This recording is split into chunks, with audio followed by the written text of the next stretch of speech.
Bismillahirrahmanirrahim. Assalamualaikum warahmatullahi wabarakatuh. Selamat malam Bapak Rizwan Khairin dan teman-teman semua.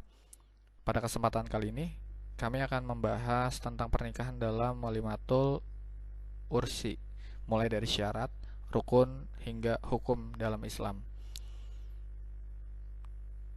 Kami terdiri dari tiga kelompok. Yang pertama ada Catherine Darmadi, saya sendiri Gilang Sate Dharma, dan Novitasari Raja Guguk. Semoga materi ini bisa bermanfaat bagi kita semua. Mari kita langsung masuk ke dalam pembahasan.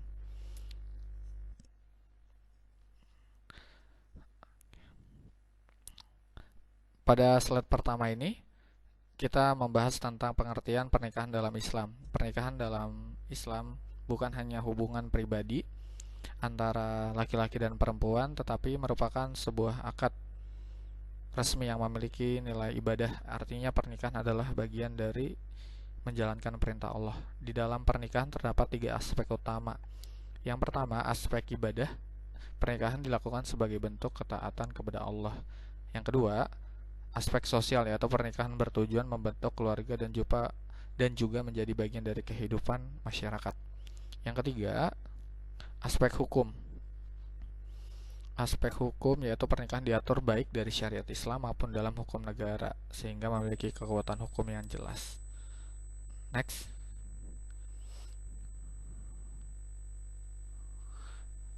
Oke. Yang kedua, tujuan pernikahan. Tujuannya adalah memberikan ketenangan batin dalam pernikahan. Seseorang akan merasa lebih tenang karena memiliki pasangan hidup yang sah dan saling mendukung. Tujuannya adalah menjaga diri dari perbuatan zina. Pernikahan menjadi jalan yang halal untuk menyalurkan kebutuhan biologis sesuai syariat Islam.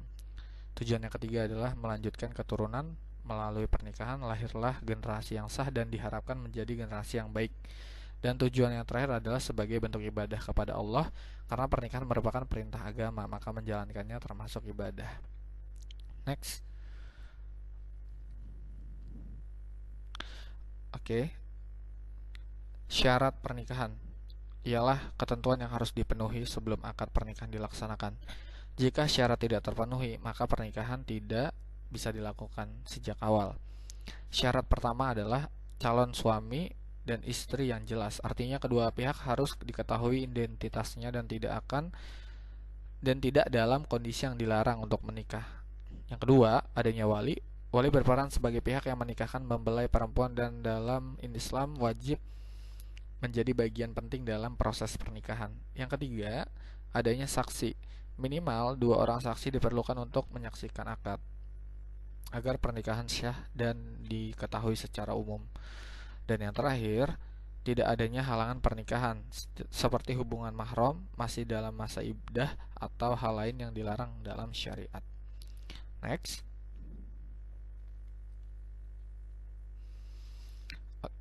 Rukun pernikahan.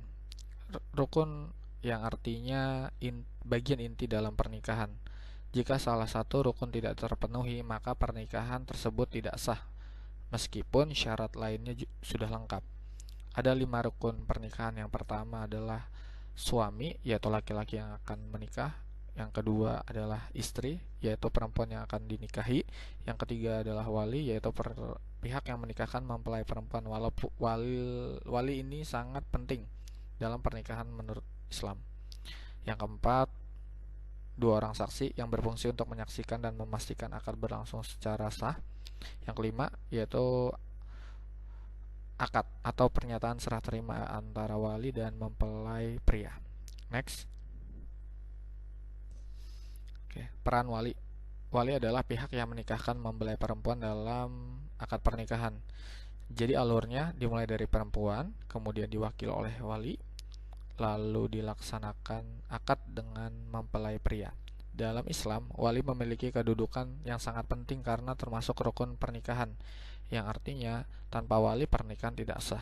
Ada 2 jenis wali. Yang pertama, wali nasab, yaitu wali yang berasal dari hubungan keluarga seperti ayah, kakek, atau saudara laki-laki. Yang kedua, wali hakim, yaitu wali yang ditunjuk oleh negara atau petugas KUA jika wali nasab tidak ada atau tidak memenuhi syarat. Jadi dapat disimpulkan bahwa wali berperan sebagai pihak yang mewakili dan menjaga kenazaban pernikahan serta menjadi bagian wajib dalam akad nikah.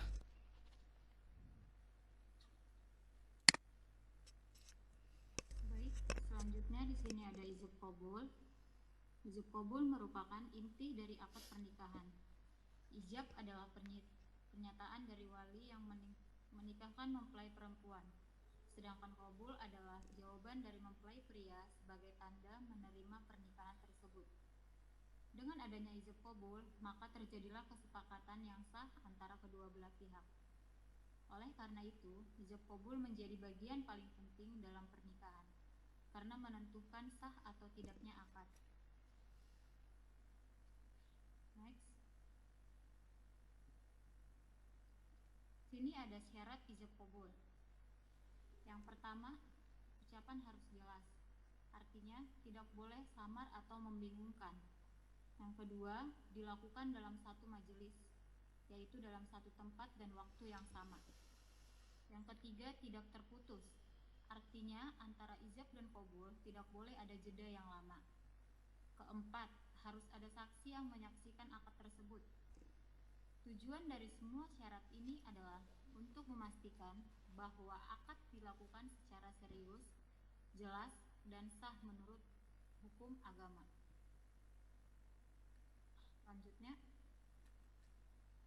Selanjutnya di sini ada sunnah pernikahan. Sunnah ini tidak wajib, tetapi sangat dianjurkan karena dapat menambah keberkahan dalam pernikahan. Yang pertama adalah khotbah nikah, yaitu nasihat sebelum akad berlangsung. Kedua adalah mahar, yaitu pemberian dari mempelai pria kepada mempelai wanita sebagai bentuk penghormatannya. Yang ketiga adalah doa, yaitu mendoakan kedua mempelai agar mendapatkan keberkahan. Dan yang keempat adalah walimah, yaitu acara syukuran pernikahan. Jadi, meskipun tidak wajib, sunnah-sunnah ini sangat penting untuk menyempurnakan pernikahan agar lebih berkah. Next, pencatatan di KUA. Setelah akad dilakukan, pernikahan harus dicatat di KUA agar diakui secara resmi oleh negara. Alurnya dimulai dari akad, kemudian didaftarkan ke KUA, dan akhirnya pasangan mendapatkan buku nikah sebagai bukti resmi. Pencatatan ini penting agar pernikahan memiliki kekuatan hukum dan diakui dalam administrasi negara. Selanjutnya di sini ada fungsi pencatatan. Pertama, perlindungan hukum. Dengan pencatatan, pernikahan dilindungi oleh negara. Kedua, hak anak. Anak akan memiliki dokumen resmi seperti akta kelahiran dan hak pendidikan. Yang ketiga, warisan. Pembagian waris menjadi jelas dan tidak menimbulkan konflik. Keempat, status pernikahan. Pernikahan diakui secara resmi di mata hukum. Sebaliknya, tanpa pencatatan, pernikahan akan rawan masalah hukum dan administrasi. Selanjutnya di sini ada slide 11 tentang nikah siri. Pada slide ini kita membahas tentang nikah siri itu adalah pernikahan yang sah secara agama karena sudah memenuhi rukun dan syarat seperti adanya wali, saksi, dan ijab qabul. Namun pernikahan ini tidak dicatat di negara tapi tidak memiliki kekuatan hukum. Akibatnya bisa menimbulkan risiko terutama bagi istri dan anak seperti tidak adanya perlindungan hukum dan masalah dalam hak warisan dan administrasi. Jadi meskipun sah secara agama, nikah siri tetap beresiko dan sebaiknya dihindari jika tidak dalam kondisi tertentu. Lalu yang selanjutnya, nikah dalam secara negara. Nikah negara adalah pernikahan yang sah secara agama dan juga sah secara hukum karena dicatat di KUA. Dengan pencatatan ini, semua hak dan kewajiban suami, istri, dan anak menjadi jelas dan terlindungi. Selain itu, urusan seperti administrasi, warisan, dan status hukum juga lebih aman.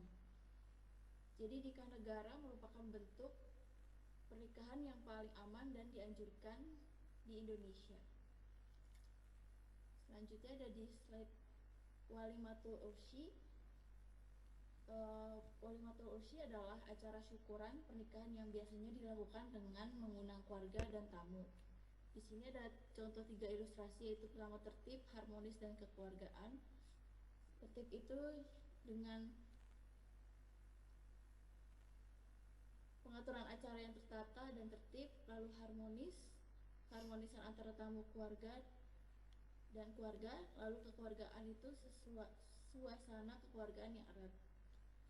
Tujuan utama walimah adalah untuk mengumumkan pernikahan kepada masyarakat dan sebagai bentuk rasa syukur kepada Allah. Selain itu, walimah juga mempererat hubungan antar keluarga dan menciptakan kebersamaan. Jadi walimah bukan hanya acara biasa, tetapi juga memiliki makna sosial dan ibadah. Selanjutnya ada hukum walimah. Hukum walimah ini dalam Islam sunnah muakkad, yaitu sangat dianjurkan tetapi tidak wajib. Artinya sebaiknya dilakukan sebagai bentuk rasa syukur tetapi tidak perlu dipaksakan. Tahap-tahapnya itu ada wajib, sunnah, dan haram. Namun walimah bisa menjadi tidak baik jika tidak dilakukan secara berlebihan atau melanggar syariat. Jadi pelaksanaannya harus tetap sesuai dengan nilai-nilai Islam. Selanjutnya ada kadar walimah. Pada slide ini dijelaskan tentang kadar walimah atau batasan walimah. Walimah sebaiknya dilakukan secara sederhana dan sesuai kemampuan tanpa memberatkan pihak pengantin atau pihak keluarga.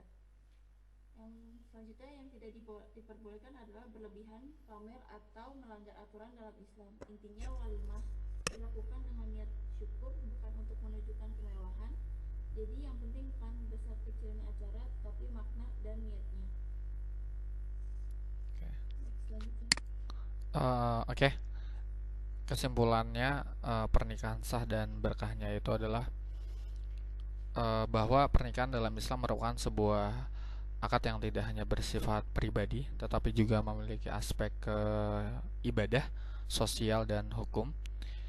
Pernikahan sangat bergantung pada terpenuhinya rukun dan syarat, terutama adanya wali sebagaimana penting dalam akad. Selain itu, pencatatan pernikahan di KUA juga sangat penting karena memberikan perlindungan hukum bagi suami, istri, dan anak-anak. Kemudian, walimatul usri merupakan sunnah yang sangat dianjurkan sebagai bentuk rasa syukur, namun tetap harus dilakukan secara sederhana dan tidak melanggar syariat. Dengan ini, menjalankan seluruh ketentuan tersebut diharap pernikahan dapat membentuk keluarga yang sakinah, mawadah, dan warohmah, serta mendapatkan keberkahan dari Allah Subhanahu wa Ta'ala. Terima kasih. Demikian presentasi dari kami. Semoga bermanfaat dan menambah wawasan kita semua. Mohon maaf atas kesalahan apabila ada. Terima kasih atas perhatiannya. Assalamualaikum warahmatullahi wabarakatuh.